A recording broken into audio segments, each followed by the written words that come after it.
It's a bad year to need a number one wide receiver. Mm-hmm.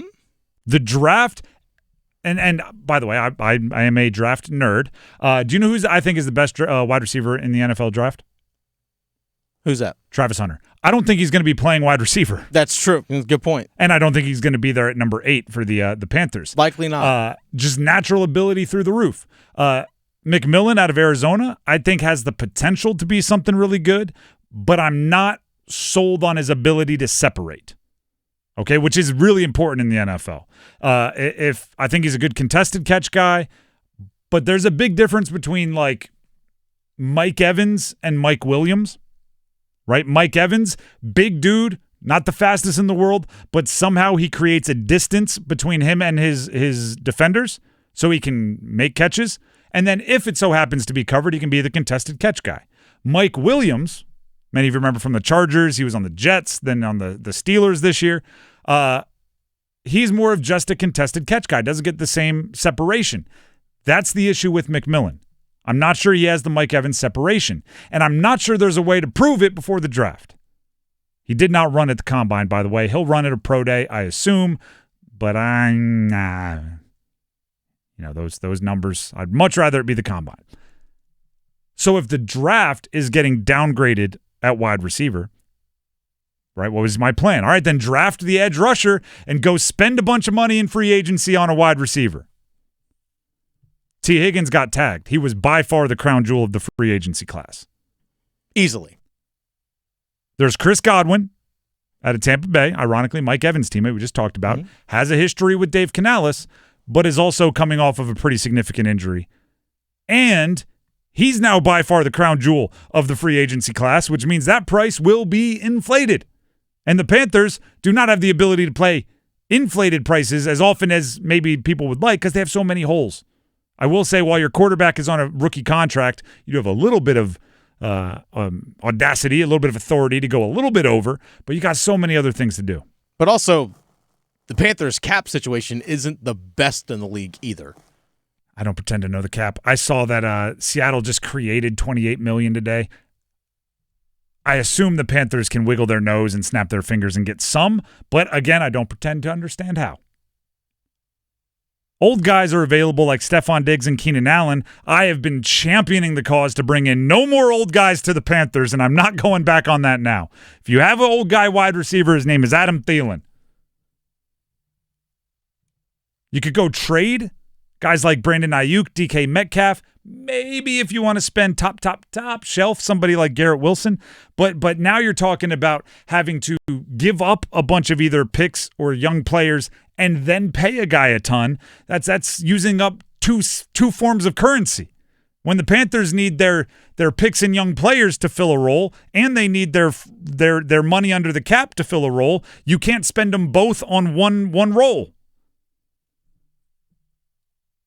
I don't know what you do in this situation. You're going to have to get creative, right? This is why Dan Morgan is who Dan Morgan is. But I look at this team and I think the two things, the reason why at the beginning of the offseason I put them at the top of the priority list is because I think they were the two most important. The defense, as far as points per game allowed, worst in the NFL last year. So the easiest way, the thing that affects everything on a defense is to get an edge rusher that can consistently put pressure on the quarterback. It is a passing league. If you make them change the way they run their passing game, your defense will improve exponentially. Get an edge rusher. I believe they will do that at number 8 in the draft. The names, Jalen Walker, Mykel Williams, two guys out of Georgia. If they're both gone, maybe a Mike Green out of Marshall. Shamar Stewart I saw mocked to the Panthers. Dane Brugler of The Athletic did that. He is, if you want to get fully infatuated by 40 times, but forget about how he's played football, that would be the way to go.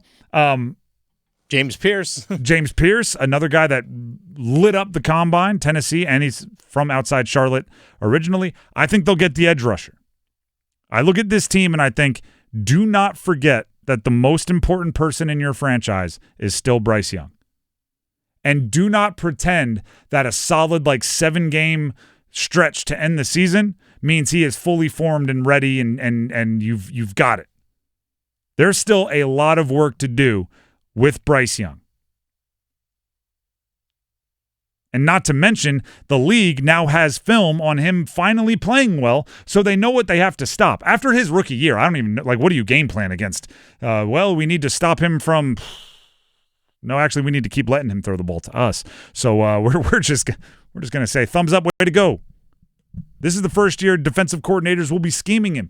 There's so much you need to put around him, and I think it starts with a number one wide receiver, which then can knock – I mean, like, who would you even say would be the number two there? Thielen?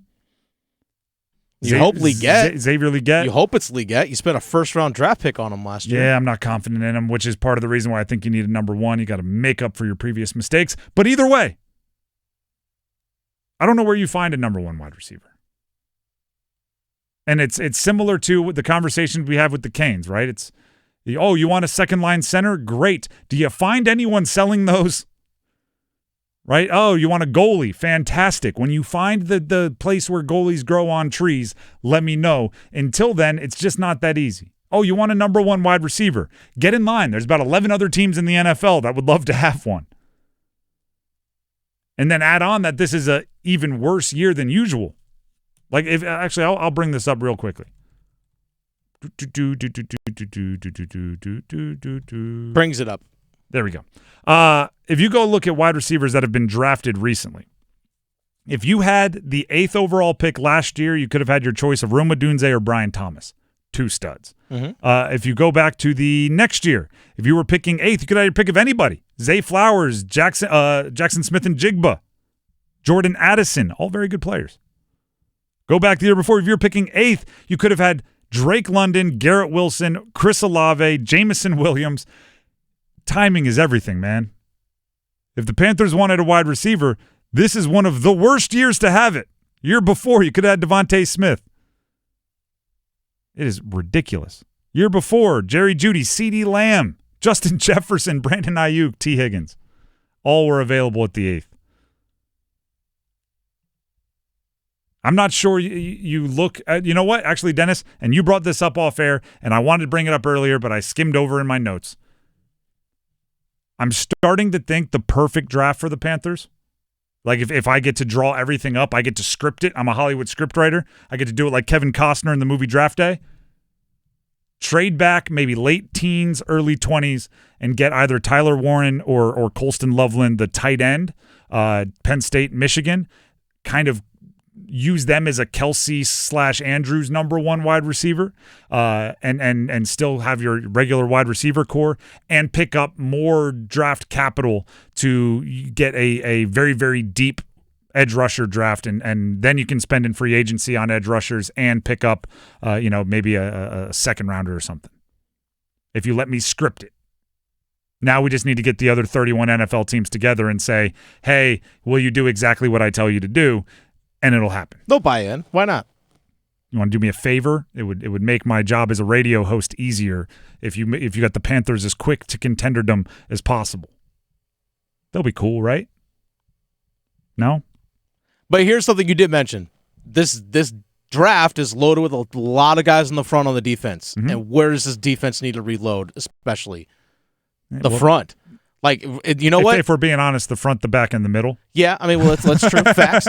But you know what? Strike while the iron's hot. Yeah. If this is the year, hey, you need this. This is the year to go get all of that right now. Surprisingly, and get younger. Surprisingly good year for safeties as well.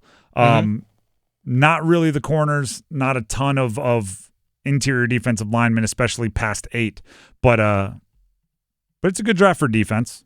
I just wish it were then a better free agency for wide receivers or for what you need on the offensive end. There's nothing more frustrating than going to the grocery store with like one thing on your list and they're out. It's like, well, I'm going to have to do that weird thing where I walk through the aisle of checkout and I don't buy anything, and you always feel guilty even if you're not stealing anything. You're like, they're watching me. That's what the Panthers are going to have to do.